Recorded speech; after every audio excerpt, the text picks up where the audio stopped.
വിശക്കുണ്ടല്ലേ? അണ്ണാ നമുക്ക് പുറത്തുനിന്ന് കഴിച്ചാലോ? അണ്ണാ ചേട്ടാ 2 വെള്ളയപ്പം 1 പൂത്തിരി ചിക്കൻ. നിനക്കോ? എന്നാ എനിക്കൊരു പൂത്തിരി ചിക്കൻ.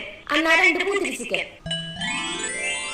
നിന്നെ കാണാൻ ഒരു പ്രത്യേക ഭംഗിയുണ്ടല്ലോ. ശരിക്കും നീ കഴിക്കേ, വയറ് നിറച്ച് കഴിക്കേ.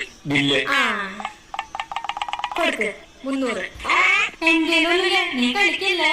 എടി എന്തേലും പൈസ ഒന്നുമില്ല. എടി രച്ചു, നീ കളിക്കല്ലേ? എടി എന്തേലും പൈസ ഒന്നും ഞാൻ ഒറ്റയ്ക്കൊന്നും കഴിക്കില്ലേ.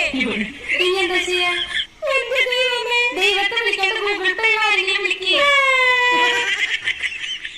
എവിടെയാ? ഞാൻ പാടത്തുണ്ട്. നീ പൂത്തിരി ചിക്കൻ കഴിച്ചിട്ടുണ്ടാ? ഇല്ല. അന്നാ ഞാൻ ലൊക്കേഷൻ അയക്കാം. എങ്ങനെയുണ്ട്? നല്ല സൂപ്പർ സാധനം. എന്നാലും ചിക്കൻ 500 രൂപ. പൈസ കൊടുക്കട്ടെ, സാധനം ഉണ്ട്. ഇവർക്ക് ഇഷ്ടായിട്ട് എനിക്ക് ഇഷ്ടായില്ല എന്ന് പറഞ്ഞ എന്താ വിചാരിക്കുക?